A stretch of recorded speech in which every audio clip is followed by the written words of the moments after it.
Imagine walking through a forest and suddenly you find a young boy sleeping in a den of wolves.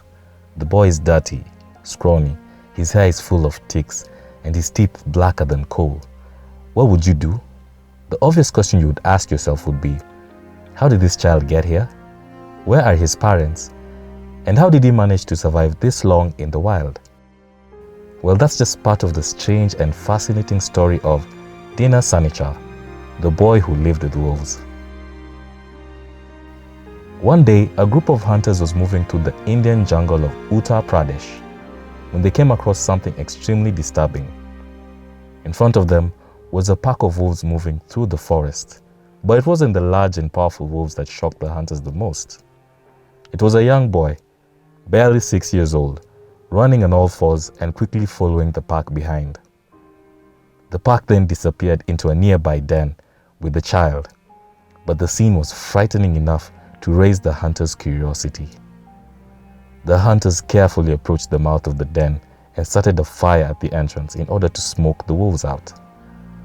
The wolves emerged one by one, with the hunters shooting each and every one of them before capturing the boy. The young boy looked deluded, confused, and bewildered by what was going on. Worried that the child might be devoured by another wild animal if they left him all alone in the forest, the hunters took the child back to the village and dropped him off at a nearby orphanage. Since it was a Saturday, the child was named Sanichar by the missionaries at the orphanage, which is the Urdu translation for Saturday. The orphanage was run by one Father Erhard. Once he received the boy, he tried to teach him the ways of a modern child. But after several failed attempts, the father noted that the child was nothing more than an imbecile. In fact, Sanichar showed more qualities of a feral dog than those of a human being. He preferred to eat raw meat, and during feeding time, he would move close to the food on all fours and sniff it with his nose. If he didn't like the smell or noticed that it was not raw meat, he would push the meal away, barking and howling in disapproval. When eating meat, he would devour it ravenously, as if he was sharing his meal with other hungry wolves around him. Once he was done, he would sharpen his teeth on the bones by gnawing at them repeatedly, similar to what canines like dogs and wolves do. Sanichar also found it difficult to speak or write any language. The missionaries tried everything they could to teach him how to communicate in languages like English and Urdu, but Sanichar found it difficult to understand. In fact, throughout his entire life, Sanichar never learnt a single language. The only way he could communicate was by either barking or howling, which must have been scary for other children living at the orphanage. Because can you imagine another boy howling loudly in the middle of the night? Yes, Sanichar found it difficult to adjust to the new life that was suddenly thrust upon him. For one, he preferred to move around naked because he hated clothes. Every time the missionaries attempted to put clothes on him, he would move around wildly until he tore all the clothes off. It's only after years of persistent training at the orphanage that Sanichar started wearing clothes on his own, albeit with much resistance. At times, he would just throw caution to the wind and come out naked the whole day. It all depended on how he was feeling. That's why in most of his photos, you'll notice that Sanichar is seen either completely shirtless or with an unbuttoned shirt. Life for Sanichar in the modern world was tough.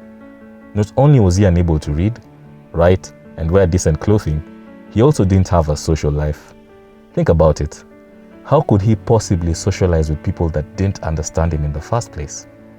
People who preferred to walk, to talk, and to eat cooked food, while he loved to move on all fours, eat raw meat, and howl at the midnight moon. Without a doubt, this young man was isolated and lonely. However, Sanichar did manage to strike a friendship with a particular boy at the orphanage. Interestingly, this boy was also feral, and Sanichar would teach him simple things like learning to drink water from a cup.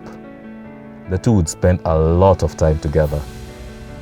And behavioralists strongly believe that Sanichar did this because he recognized the boy was a feral like him. Perhaps he felt a sense of pity and connection to the boy because they were in the same situation. Sanichar's life continued to deteriorate, both mentally and physically. By the age of 18, his feral lifestyle had stunted his growth, and he was only 5 feet tall and had large teeth with a low prominent forehead. When he was around other humans, he exhibited jumpy and anxious movements, at times even shunning any physical contact altogether. Sanichar also picked up very bad habits in his time at the orphanage.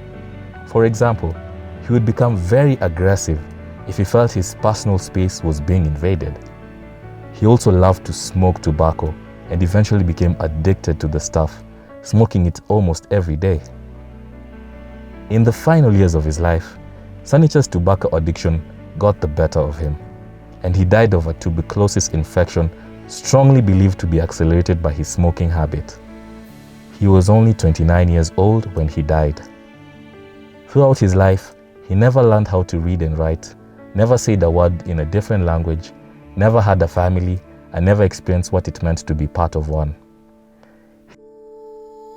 His real family died that day those hunters shot the wolves in the forest.